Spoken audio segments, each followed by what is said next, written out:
gonna be showing you a quick trick in Photoshop that you can use to check your value composition studies. It's kind of like the Posterize tool, where you can reduce an image into a more limited set of values. This one worked really well, but the problem with the Posterize tool, you can't tell the Posterize tool at what point in the value scale are your thresholds. Where do you need it to go from that white to that middle value, or from the middle value to the black? And so if you want basically a Posterize tool, but with control of the thresholds, you click on this little guy and you add a gradient map, and you see it adds a new layer and it makes this gradation. And what this gradation does is it reassigns every value to a different value or a different color. Now I got a gradation from purple to white.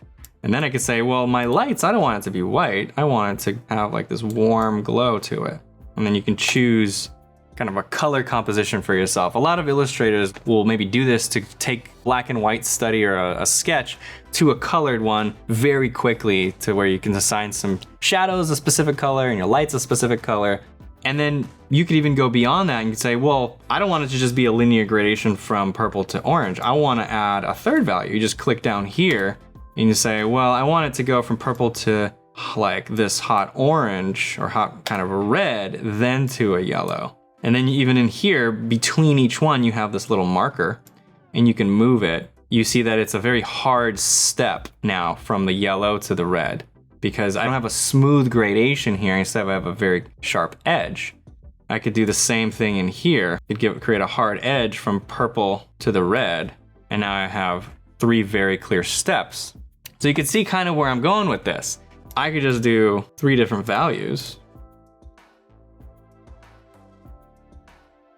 And now I have essentially the color compositions that we just did. And it's also very much like the Posterize tool. But now I can move this. So if I want to say, I actually don't want this bottom area to be so dark. I want to have that drop shadow down there be the separator. So I could just move it to the left and say, yeah, right about there, right about where the cast shadow on the ground is actually the shape from medium value to dark value. So you can use this as a way to check yourself. You better check yourself before you wreck yourself. This gives you some feedback. So you don't need an instructor to tell you that, ooh, that whole background area that you made as dark was actually very, very light. I'm not sure why you grouped that in with the dark. You can get that feedback perfectly with this, create a quicker feedback loop and check yourself. It's very important in order to improve quickly. And the other thing that you might have noticed is that it's not a perfect 2-value thing. Even within the shadows, this black in here, you have some of these medium grays. They're all kind of dark still, so you can still see a very clear divider between the white and the dark. The reason that's happening is this little guy over here that you can drag, even if I bring it all the way, you still have this gradation over here. It's not a perfect step. What I've found a really easy trick is you click on the black and then you click inside. It creates another black, and then you just drag it over a little bit. And then you see how now all of those in-betweens disappear, because that gradation in here is much smaller, almost non-existent. And another really nifty thing that you could do is you can actually save these gradations. So let's say I want to keep this 2-value gradation as a template. I could just go in here, call it like 2-value, and then click new, and it creates another one. You see I already have 2 for myself created. Let's say I cancel this. At any point you create this gradation map, click on it, and then select your template, and it just applies it really quick. So you don't have to recreate all of those thresholds. All you have to do is select one of them and then just drag it. So at this point, some of you might be thinking, like, is this cheating? You know, like the thing is giving me the answer. The advice I have to you guys to think about things like this that might feel like cheating is that it really depends. As artists, there's things that we want to train ourselves to be able to do on our own. And there's tools that will do it for you. And the way I like to think of those tools are like calculators. So if you're a mathematician or someone that just does a lot of calculating as part of their job, you could either get really good at calculating numbers, or you can use a calculator. And that can have one of two effects. It can either make you really lazy, so you just aren't able to calculate things on your own, or it could just make you really efficient to where you're using calculators so that you can get the job done quickly. And so it really depends. It depends on your goal, it depends on your job, it depends on what you're trying to do, it depends on why you're using the calculator. So if you're a student in math class and you're taking a test and the rules say you can't use a calculator and you use a calculator, well, that's cheating. Obviously, that's cheating. But if you're a student and you're studying for a test and you use a calculator to check your answers, then that's not cheating. You're just getting feedback so that you can catch your errors and fix your errors before the test. You're just trying to improve your skills. But if you're a student and instead of trying it on your own, you just fall back on using a calculator, then you're just cheating yourself. You're cheating yourself out of the potential improvement you could have had if you tried it on your own and you focused on improving your skills so that your mind could just do it on its own. And so that's the reason why I give tools like this, is so that you can get feedback on your own. You don't need an instructor with you all the time. You can check your own answers and you can immediately catch your mistakes. And what that allows you to do is to avoid developing bad habits. And also it helps you improve faster, because if you catch your errors right away, you can start working on those errors right away and start improving right away. Okay, so that's when you're in school and you're studying. But what about like when you're a professional? Like, do you use these tools to solve composition for you still, or do you just still try to do it on your own? And I think in that case, it still really depends. It depends on your job. If your job requires a lot of precision, let's say you're a rocket scientist, it doesn't matter if you can calculate something on your own without a calculator. Like, nobody cares. Did you make the rocket not crash? Did you do the thing that works?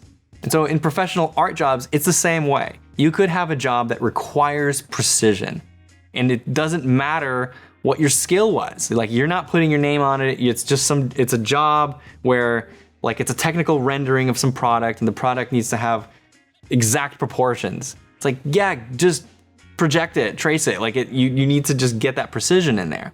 But you have to be careful with these tools that give you precision, because precision can hinder creativity. Like if you're a fine art painter or an illustrator, you need some room to explore.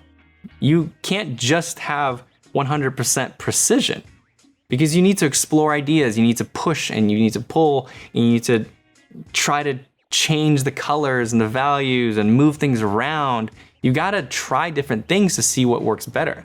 So if you train yourself to rely on these types of tools, then you're actually hurting yourself as a creative, because you're gonna use these tools and you're gonna be stuck in that precise mode and you won't be able to explore different options. So these tools are there to help you develop your eye to see correctly. But then don't get addicted to these tools so much that you can't break free from the boundaries of reality. So that's my long-winded spiel about cheating. Is this cheating? Are other tools cheating? Sometimes yes, sometimes no. It depends. And the other thing that this is useful for is you could just study a composition. You can just say, oh, I really like that painting. I want to quickly just see what that master did. You just drop it into Photoshop and do this thing and study it. And even that, just trying to study and deconstruct someone's painting is very useful to just start seeing composition and value breakups, value grouping.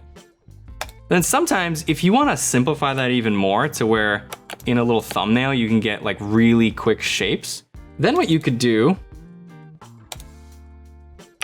so I want to duplicate this layer, you could blur that layer underneath. And what that does is it actually simplifies the shapes. It doesn't blur the edges, because remember, the edges are determined by this gradient map. It's still gonna be sudden steps. All you're doing is you're blurring the shape. And so you're blurring the details of the shapes. And so now you have a much more simple composition. So if I hide this one, there's the original and there's a blurred version. All right, guys, I hope this was helpful. Remember, with great power comes great responsibility. So make sure you don't use this to hurt yourself. Don't use this to slow down your progress. Use it to give yourself feedback and speed up your progress. So several of you mentioned that you don't have Photoshop. I made a little value study tool over at proko.com/values. It's like the gradient map layer in Photoshop, but with some additional features. You just load in a painting and add some value steps in this gradient bar. The histogram up here shows you how much of each value is in your image, which can sometimes help you identify the major value groups. You can also adjust the number of steps with this slider, and then click distribute if you want them to be evenly distributed. The simplicity slider simplifies the shapes and removes details. And then down here, you can see the value distribution and a little indicator below that, telling you if your image is high key, mid key, or low key. Oh, and then there are 2 view options that you can toggle between. If you're in the single image view, you can click and hold the image to switch between the original and the value study. All right, go check it out. I hope you find it useful. If you made it this far, you're probably really serious about learning how to draw. There's a lot more coming if you get the premium version. We're gonna learn about organizing values with value keys and value ranges for better composition, and go deep into light on form.